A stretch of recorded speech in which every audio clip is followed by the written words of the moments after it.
네, 반갑습니다. 편경장입니다. 이더리움 1000만원 간다 영상 시작하겠습니다. 제가 솔라나를 샤라웃한 이후에 수많은 말들을 듣고 있고요. 올렸던 영상의 베스트 댓글을 보게 되면 급한 거냐 이런 건 처음 본다 라는 댓글도 달립니다. 근데 이런 댓글들은 사실 예상이 됐던 부분이에요. 왜냐면 현재 구간은 의심 구간이기 때문에 어쩔 수 없이 긍정적인 부분, 낙관적인 시장 장세를 예측하지 못하거든요. 그래서 그 누구도 그런 시장을 예측하지 않고 있어서 모두들 이런 식으로 공감을 하셨을 겁니다. 그리고 아마 대부분은 이 시장 장세에 대해서 오를 수도 있고 내릴 수도 있고 횡보할 수도 있고 떨어질 수도 있고 급등할 수도 있고 애매한 스탠스를 아마 대부분 취하고 계실 겁니다. 이건 투자자뿐만 아니라 인플루언서들도 마찬가지일 거예요. 하지만 이렇게 시장 장세, 지금 현재 장세에 대해서 애매한 스탠스를 밟는 것은 그렇게 큰 도움이 되지 않을 겁니다. 이 예제는 엄청 옛날로 가지도 않고요. 2주 전만 보면 알 수 있듯이 많은 사람들은 상승을 예상하지 못했고 그 그림이 어디에도 나와 있지 않았고 이걸 들어올릴 수 있다고 예상을 했지만 실제 정답지는 모두의 예상을 빗나갔었습니다. 그냥 우직하게 상승이 나와버렸어요. 이게 정답지가 정반대라는 거예요. 예전 상황도 그렇고 지금 상황도 마찬가지일 겁니다. 그래서 이로써 좀 그냥 현재 장세에 안위를 얻었던 사람들은 후회할 것이고 아마 그 숫자는 꽤나 많을 것으로 생각하고 있습니다. 그렇기 때문에 이제부터는 좀 의식의 흐름을 또는 생각의 메커니즘을 좀 바꿀 필요가 있다라고 생각하고 이더리움 1000만원 간다 시작하도록 할게요. 이더리움 승인 확률, 해당 자료는 시카고 거래소에서 거래되는 이더리움 ETF 심볼과 데이트, 날짜를 나타내고 있습니다. 이보다 더 중요한 것은 이더리움 ETF를 막을 길이 없다라는 그런 내용들이 될 것입니다. 결국 어떤 말을 하고 싶은 거냐면 사실 이더리움 승인 확률이 75%고 몇 %가 됐고 S1이 어떻게 됐다 이런 얘기는 이미 지나간 얘기입니다. 사실 그렇게 큰 의미가 없어요. 그래서 기정사실화되어 있는 것은 승인이 될 것이고 아마 앞으로 문제는 시기가 될 것이다 라고 생각하고요.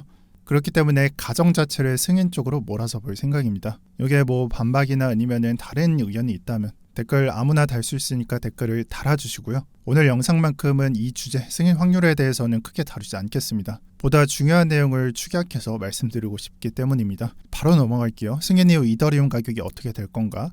사실 이더리움 ETF로 인해서 이더리움 가격이 얼마나 오르는지 내려가는지는 비트코인 차트에 답이 나와 있습니다. 비트코인 ETF가 출시됐을 때 모두들 점선 1부터 고점까지 2배가량 올랐다라고 생각을 합니다. 하지만 정확히 따져보면 1월 11일, 12일 이 부근부터 시작을 해서 단기 하락이 발생했고요. 그 다음에 단기 하락을 마친 다음에 우직하게 상승을 했습니다. 그래서 실제 출시 시기랑 우리가 예상했던 시기는 좀 다르다라는 말씀을 드리고 싶고 그럼 이 하락이 왜 발생했냐라는 걸 설명을 해야 될 텐데 사실 간단하게 설명할 수 있어요.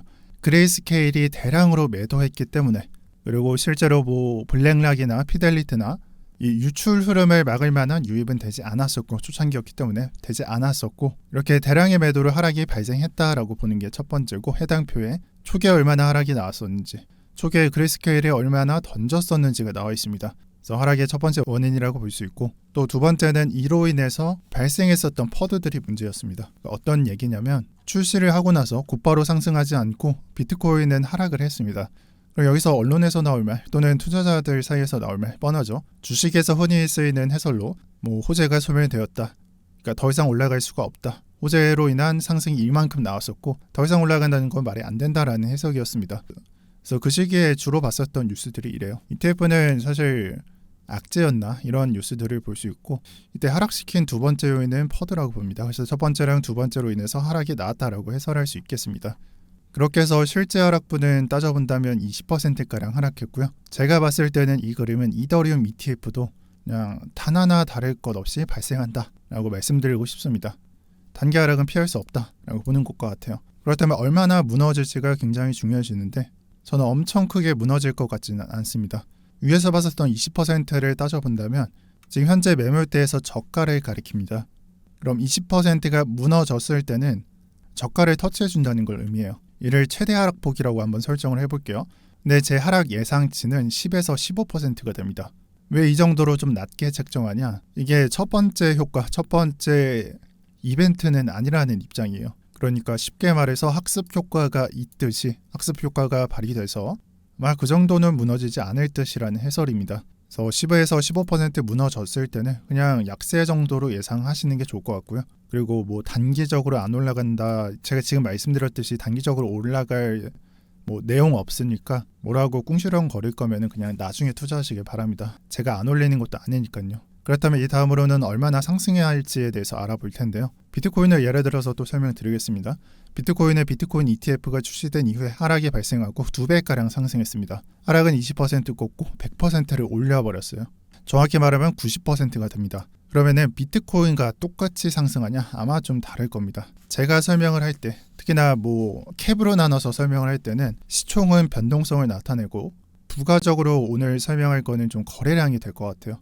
그러니까 이 거래량은 ETF로 흘러가는 자금들을 한번 예상해 보자는 내용입니다. 뭐 예를 들어서 비트코인에 10조가 갔다. 그러면 이더리움으로 얼마나 향할 것인가? 2배에 해당하기 때문에 5조가 흘러갈 것이다 라고 예상하는 것과 같습니다. 그러면 변동성과 얼마나 흘러갈지를 대비해서 비교를 해서 상승량이 얼마나 될지를 비교하면 되겠죠. 이 설명을 이렇게 텍스트로 정리해봤고요. 위에서 봤었던 현물 거래량을 통해서 이더리움 예상치를 추적한다면 3배, 우선 3배라는 수치, 시총이 3분의 1이니까 3배라는 수치에 거래대금 매수세를 곱하게 됩니다. 그렇게 곱하게 되면 1.5배라는 답안지를 얻을 수 있고요. 90%에 1.5배 곱하면 135% 상승한다라는 답안지를 얻을 수 있고, 대충 500만 원이라고 가정을 했을 때 하락하면 400만 원이 되고, 그로부터 135% 올랐을 때는 940만 원이 된다. 이렇게 해설이 가능하고, 첫 번째로 현물 거래량을 통해서 변동성 940만 원이라는 가격을 추정했습니다. 근데 현물 가격이기 때문에 ETF를 추정할 수는 없습니다. 그래서 비교적 비슷한 ETP 데이터를 가져와 봤습니다. 그냥 한마디로 이 데이터 값의 결과를 나타낸다면 비트코인과 이더리움의 거래량을 따져봤을 때 이더리움보다 비트코인이 3배가량 높다, 3.2배가량 높다라는 데이터를 얻을 수 있습니다. 그래서 위에서 봤었던 시총을 제외하고 거래량에서는 보다 다르게 책정된 거예요. 3배가량 거래량 차이가 난다라는 부분을 얻을 수 있고요. 위에서 봤었던 뭐 시총이 얼마나 되냐, 거래량, 매수세가 얼마나 되냐, 비트코인의 변동성이 얼마나 곱해서 가격을 얼마로 추정할 수 있는지 이 수준을 밟게 되면 760만 원이라는 결과를 얻을 수 있습니다. 그래서 ETP를 통해서 현물 거래량을 통해서 가격을 추정했을 때 760만 원과 940만 원이라는 미래 가격을 추정해 볼 수 있습니다. 그래서 기본 추정 가격으로서는 800만부터 900만 원이 된다라고 생각해 주시면 될 것 같고요. 1000만 원이 안 되네라는 생각을 할 수 있기 때문에 추가로 말씀드리면 여기에 대해서 좀 더 생각을 해봅시다. 지금 현재 비트코인은 고점을 넘겼고 이더리움은 고점을 못 넘겼습니다. 그래서 고점을 넘겼을 때 장세가 좀 더 올라갈 수 있는 부분을 생각하고, 이더리움은 비트코인과 다르게 스테이킹이 거의 주력이죠. 디파이가 주력이에요. 스테이킹이 많다? 얘네들은 단기적으로 사고 팔고 안 합니다. 그래서 홀딩 의지가 높고 보다 변동성이 낮다라는 특징을 얻을 수 있고요. 그리고 세 번째, 공급량이 보다 낮은 상태, 비트코인 대비해서 좀 더 낮은 상태라는 게 좀 더 상승할 수 있다는 논리를 더해줍니다. 사실 뭐 논리라기보다는 그냥 선동을 몇 개 갖다 붙여봤습니다. 그래서 그냥 긍정적인 것을 몇 개 더해보면 1000만 원이라는 숫자, 800에서 900에서 800부터 900만 원이라는 추정 숫자에서 1000만 원으로 오르는 것, 10에서 20% 더 오르면 되거든요. 불가능할 것 같지는 않다라는 것이 제 생각입니다. 그래서 테더로 따지면 7,000불에 해당한다라는 점을 알려드리고요. 그래서 기본 추정 가격은 6,000불, 그러니까 6K 정도에 해당한다라고 보시면 될 것 같습니다. 네, 이렇게 해서 이더리움 미래 추정 가격을 알려드렸습니다. 그래서 여기서 중요한 점을 몇 개 말씀드리고 마치려고 하는데, 미래 가격이 1000만 원이 되는 게 그렇게 중요한 건 아닙니다. 그냥 여러분들의 실제 투자를 할 때 조심해야 되는 건 다음과 같습니다. 먼저 말씀드렸듯이 단기적으로 쏟을 수 있다는 점, 그레이스케일의 매도량으로 인해서 그냥 불가피한 항목이다라고 보시면 될 것 같아요. 그리고 두 번째, 저도 조금 인내심의 한계가 느껴지는데 1000만 원 간다 뭐라 하실 거면 솔라나 사시길 바랍니다. 저도 이더보단 솔라나 들고 있는 편이고요. 뭐 얼마를 가네 얼마를 안 가네 이런 얘기를 하실 거면 그냥 솔라나 사세요. 그리고 세 번째, ETF 승인은 장기적인 이슈가 아닙니다. 왜냐? 이 이슈는 그냥 지금 눈앞에, 코앞에 다가와 있어요.